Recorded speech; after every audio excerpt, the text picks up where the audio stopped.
Karena itu Ni Gusti Ayu Selat diberikan kepada putra beliau nomor 2, yaitu Ide Dewa di Made, yang setelah menjadi raja bergelar Om Swastiastu, warganet yang budiman dimanapun berada. Kali ini saya akan melanjutkan kembali membacakan tentang bab dalam, yaitu para putra Ide Dalam di Made.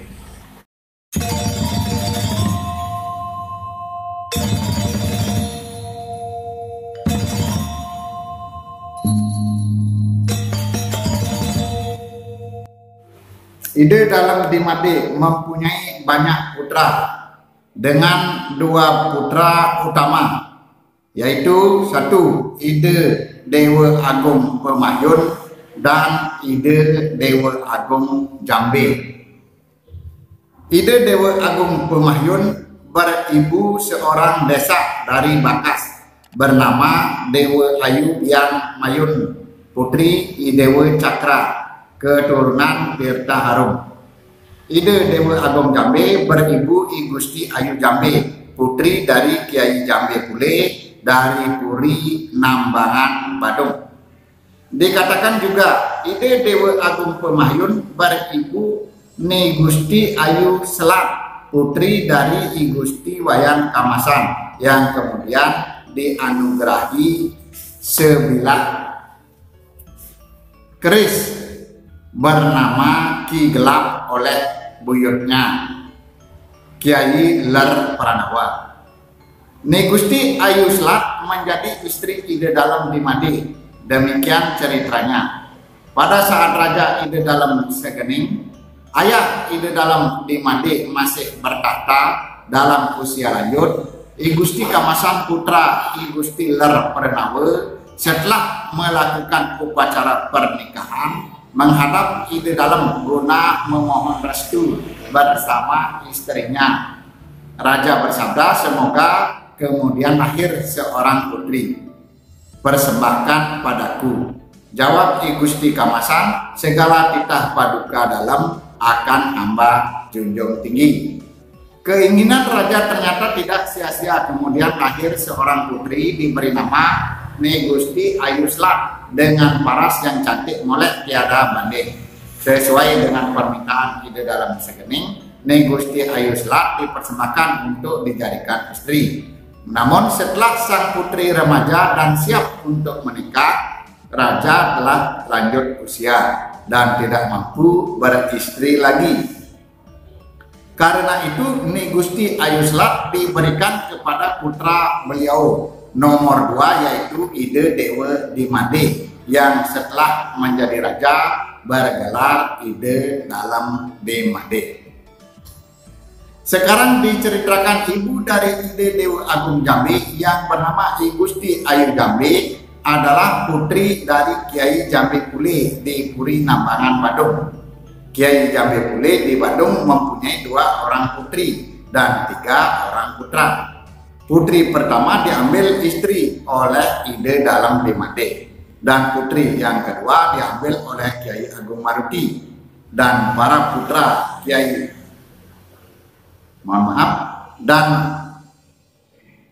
para putra yaitu Kiai Gede Maku yang kemudian tinggal di Puri Glogor, Kiai Jambe Merek yang ahli bermain puluk yang kemudian tinggal di Puri Alang Badung, dan Kiai Ketut Pemedilan atau juga bernama Kiai Macan Gading yang ahli bermain pecut yang kemudian tinggal di Puri Pemecutan Badung, yang gugur pada waktu melawan Kiai Agung Maruti di Klotok. Para putra Ide Dalam di Made lainnya yaitu I Dewa Pacakan, I Dewa Budi, I Dewa Bukiat, I Dewa Tampuagan, I Dewa Gianyar, dan I Dewa Batan Nyambu. Demikian juga dikatakan putra lainnya yaitu I Dewa Ketut Linggasana dan I Dewa Anom di Made. Setelah pusat kerajaan Galjal dikuasai oleh Kiai Agung Maruti, para putra Ide Dalam di Made berpencar ke berbagai tempat. Ada yang ikut kisah ke Bulian bersama Ayahanda, Ada juga pergi sendiri-sendiri mengikuti kaki melangkah bersama keluarga dan pengiring ke berbagai daerah. Idewe Pacekan juga sering bernama Idewe Pemacekan, kisah menuju daerah Karangasem. Pada awalnya menuju Sibedang, selanjutnya menuju Ababi, yang ke Dan Uma dan ke Temege, Karangasem. Diceritakan kemudian keturunan ke-10 yang bernama Idewe Temege pindah ke daerah Lombok, ke desa Jelujuk, kemudian ke Mantang, dan akhirnya ke Abian Tuguh, Cakranegara, Lombok. Diceritakan Idewe Ketut, putra Ide Dalem Dimade, ikut kesah ke Guliang bersama ayahnya dan kemudian mengikuti kakaknya Ide Dewa Agung Jambe ke Sideman sampai ke Semarapura. Setelah Kiai Agung Maruti digelgel, dapat dikalahkan oleh pasukan gabungan. Idewe Ketut di Semarapura mempunyai putra putri, yaitu Idewe Putu, Idewe Made, Idewe Ayu, Nyoman, dan Idewe Ketut.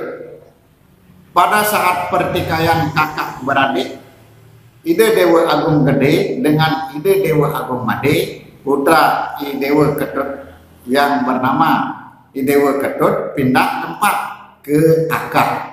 Selanjutnya berpindah-pindah tempat, diawali ke Karanghamla, dilanjutkan ke Selebui, Liligundi, terus ke Jenggala, dan di sini Inap Wangsa, dilanjutkan ke Cemare Tebel atau Liligundi, dan terakhir tiba di Linggasana, Desa Kumala, Bebandem, Karangasem, hingga keturunannya sekarang. Diceritakan Idewe Anom Dimade, putra Ide Dalem Dimade, mengungsi ke Lombok setelah Jel-Jel dikuasai Kiai Agung Maruti pada tahun 1658 Masehi dan tinggal di daerah Karangmedain. Sempat juga pergi ke Sumbawa untuk menemani keturunan Ide Dalem Sumbawa, tetapi balik kembali ke Lombok dan tiba di daerah Kahuripan. Di sini berminat untuk menikahi putri Raja Kahuripan yang bernama Deneng Bini Kuripan, namun dengan persyaratan agar mau mengikuti tata cara setempat. Untuk itu dikirim sebagian pengiring sebanyak 20 orang guna menyampaikan dan memohon izin ke Bali, namun tidak mendapat restu sang ayah. Sekembali utusan tiba di Lombok, ternyata Idewe Anom Dimade telah mangkat. Pengiring yang berada di Lombok menyatakan bahwa Ide Dewa Anom Dimade telah menikah, tetapi pengiring yang datang ke Bali menyatakan belum menikah karena belum mendapatkan persetujuan. Terjadi perbedaan pendapat dan diikuti dengan peperangan antar dua kelompok pengiring, memperebutkan jasad beliau tanpa ada pemenang. Kemudian disepakati bersama abu beliau akan disemayamkan di Pura Dalam Belapu di Kecamatan Lombok Barat yang disusun bersama oleh semua para pengiring. Para pengiring yang diutus ke Bali dan menganut agama Tirta adalah I Dewe Wayahan Sumerte, I Gusti Perasi, I Gusti Gede Kloping, I Gusti Ngurah Jelantik, I Gusti Kedung, I Gusti Kaler, I Gusti Paus, I Gusti Sukahet, I Gusti Nyoman Padang, I Gusti Nyoman Sujati, I Gusti Tusan Anengah, I Gusti Ngurah Pahang, I Gusti Teje, I Dewa Gede Sumampan, I Dewa Gading Arke, I Dewa Pagedangan, I Dewa Anggungan Sumerte, dan I Dewa Nyoman Padang yang merupakan cikal bakal warga dusun Lamper, Tambang Eleh, Babakan, Perempung, Karangmonjok atau Karangmedain Timur. Selanjutnya datang juga keturunan Ide Dewa Karangasem, datang ke Lombok pada tahun 1663 Masehi. putra Idewa Gede Batuaye, Ide Dewa Kaleran bersama pamannya Idewa Gede Datah, Idewa Gede Timbul, dan Idewa Gede Tukat Liki yang tinggal di Cakra Negara Lombok. Diceritakan juga Ide Dalam Dimade mempunyai seorang istri bernama Raden Ayu Mekar, putri dari Haji Sulaiman, warga Muslim di Gelgel, yang kemudian mempunyai seorang putra bernama Idewa Lelukung. Pada saat pengungsian ke desa Gulian karena pemberontakan Kiai Agung Marti, putra ini juga mengikuti ayahanda. Setelah Ide Dalam Dimade berusia lanjut, beliau memerintahkan putranya bersama dengan berbagai keturunan yang mengiringinya untuk tinggal di suatu desa yang kemudian bernama Desa Bunutin. Bun atau nebun artinya raos atau kata perintah.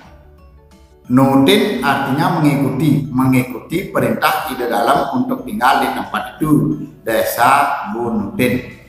Atas permintaan kakeknya yang beragama Islam, dibuatlah langgar di Merajan sebagai tanda bahwa leluhurnya dari ibu beragama Islam. Beberapa keluarga yang tidak setuju pembuatan langgar di dalam tempat persembahyangan pindah menuju Desa Abian Bambang, Karangasem. Begitu dulu warganet yang beriman. Saya akan lanjutkan mengenai waris dalam di Badung.